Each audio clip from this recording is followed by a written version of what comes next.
Hey everybody, welcome to the Dive Locker podcast and YouTube channel.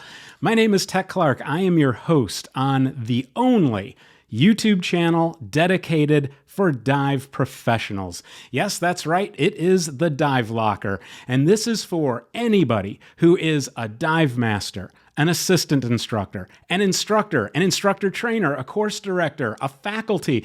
It doesn't matter what level you are as a dive professional, or even if you are interested in becoming a dive professional. If you have dive master or instructor in your sights on the horizon, then this channel is for you. Now, the Dive Locker is, like I said, dedicated to dive professionals. This channel is where we bring you the resources in the diving industry that make you better at teaching techniques, risk management, and dive business. So those are the areas that we really focus on to make sure that you are living your best life as a dive professional. Now, when we look at this has been in existence for about 3 years now. In fact, this has been on an audio-only platform, the Dive Locker podcast. It's been on Apple Podcasts, Stitcher, and Google Play. And so we've been up to 156 episodes of this already, and now we're going to the YouTube platform. I can't be more excited about this, and I hope you are too. So why do a YouTube channel that is dedicated to dive professionals? Well, here's the reason why. First of all, if we look at teaching techniques, take a look around. Since 1959, when we started with the whole certification deal with agencies certifying people how to dive, and over the decades, we started with one agency. Now we're up to almost 24, about a dozen and a half or so training agencies out there internationally. And one thing that's happened every decade has been the dwindling of the training standards and academics. Now, this is rampant. We call it abbreviated training, and it's kind of getting less and less and less. But not only if we look at like open water diver and go, yeah, now it's down to 3-day scuba certification courses. Well, but what's happening with advanced, rescue, dive master, etc.? Those are all coming down in the scope of teaching. So remember that training agencies are really about supplying you that information and the tools and technology to be able to train others. But there's some things that are out there that we're just not really great at anymore because we're giving away a lot of our instructor presence to e-learning, or our pool time is diminished so much. So this type of a platform is about helping you with your teaching techniques. We're going to bring out all kinds of areas that will help you be a better educator for dive instruction and dive supervision. Then we look at risk management. Risk management is huge. Now, here's the reason why we can tell it's not going so well. First of all, look at our professional premiums to hold professional liability insurance. They're increasing like crazy every year. There's only one reason for that, folks. That's claims. Claims that are hitting our industry, negligence claims that are going against folks. So what we want to do is not only bolster that, but we want to spread risk management in a greater awareness than ever before. Not only for you, but for others that are around you. You're going to start sniffing out risk management issues that you're going to see with other dive professionals and other operations. So this is going to be good for yourself, but others, and hopefully this will help the industry rise in an area of responsibility and risk management.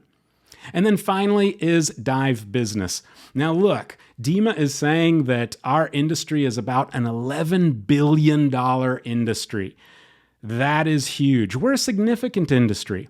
But when we look at it, many of us that have raised up to the position of holding a profession in this or have invested in a dive center or dive operation, we're doing it out of a passion, but we don't necessarily have the business skills to run a business. And our training agencies really aren't focused on that so heavily for your own business. They'll give you the tools, but not the whole picture. So we want to help in that business so that mom and pop dive operators are not going out of business. We need a better way and a better voice for that. So that is also going to be a part of this podcast. So that is kind of the big picture of why we have this. And there's another piece. I have been a 30-year professional, over 30 years, as a dive instructor. And this is my career. I absolutely love this industry. It's a fantastic industry. And I wouldn't change it. Change the industry, yeah, but not my career. I love what I do, and I hope you do too. That passion should be fueled by excellence.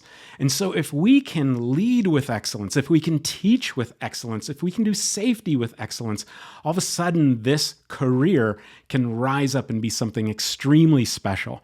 And that has been it for me for over 30 years.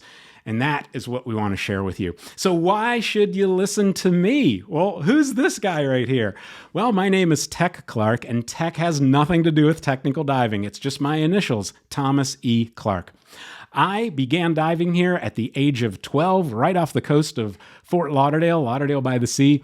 And then I went up through the rankings, advanced, open water, advanced. Then I went to University of Florida.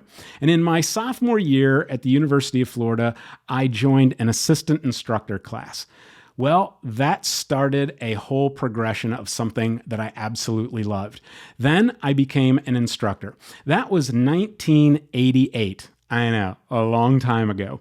So 1988, I became an instructor, and I became a multi-agency certified instructor right away. NAUI, YMCA, CMOS, PADI, right off the bat. And then I stayed with the University of Florida Academic Diving Program and worked with them for a long time, and really honed my area of expertise in the world of academic diving. That is, teaching high levels of standards for academics, underwater skill sets, and experience levels. And so with that started to open up some doors. And so as that opened up doors, I actually was able to do a few more things. Came back down to South Florida for a while, worked with Orbit Marine Sports, was a dive master, a private instructor with them. Joined Broward Sheriff's Office and was on their dive rescue team as a public safety diver. And then a year later, I became a public safety scuba instructor with Broward Sheriff's Office dive rescue team.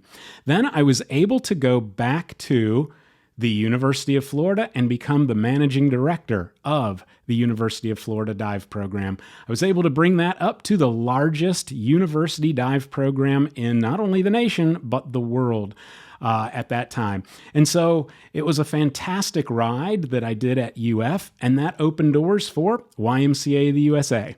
I then went to the YMCA of the USA, where I was an intern, then a consultant, then the assistant director, and then became the national training director of the YMCA scuba program.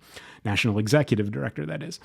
And so with that, then it was on to then a whole type of big blossoming career that allowed me to be on the RSTC with the Recreational Scuba Training Council, a committee. I was also part of the medical advisory committee for the RSTC and so forth.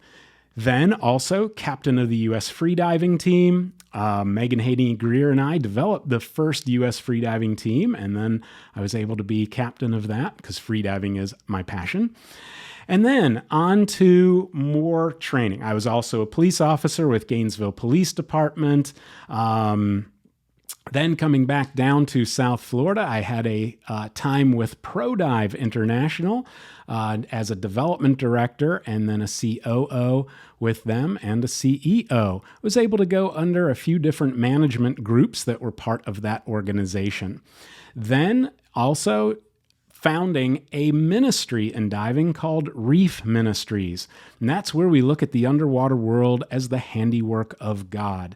And so with my background and my faith as a Christian, it was just something that was really a neat ministry to do, to bring people underwater and just kind of revel in how beautiful the underwater world is and how it's the handiwork of God. So that was a ministry. And then I was also a forensic diving accident investigator with Dive and Marine Consultants International. I got to work with the best dive accident investigators and attorneys, defense attorneys in our industry, and was able to work on so many claims, so many incidents over the years and accidents, some of which went to trial, some of which nothing happened, but anything from minor incidents all the way to major fatalities.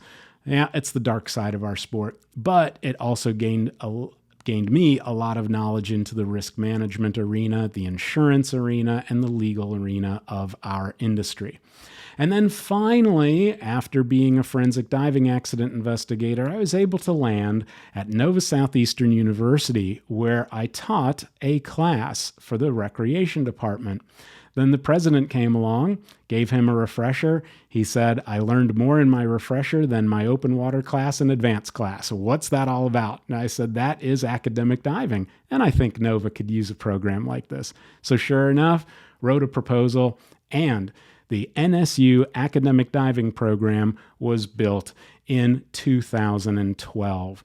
And so we're celebrating 10 years, 11 years of being where we are as a university dive program. And now we're about the second largest university dive program in the nation.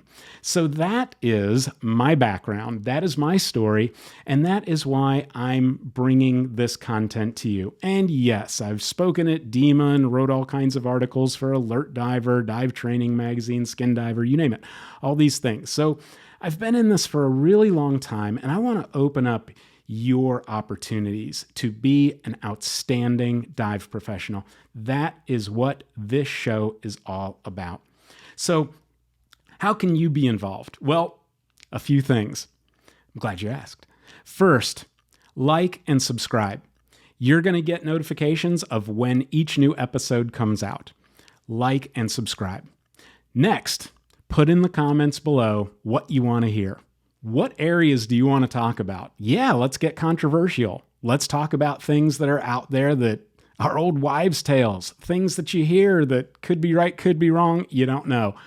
We're going to go into that. So feel free. Tell us what you want to hear, and we're going to talk about that. And then finally, you can support this show financially. Be a sponsor of this show. That's how we do this. So your sponsorship helps me with my time and energy producing this show. And with that, we do this through Patreon. So just go to www.patreon.com/thedivelocker. And you can support at many different levels. And we just consider it a blessing if you did. So there you have it, my friends. That is the orientation to this new platform of the Dive Locker podcast being on YouTube. I cannot wait to connect with you all and just supply as much value and content as I can so that you can be a better dive professional at any level and that we can raise the bar in this diving industry. Thanks so much. Take care. We'll see you soon.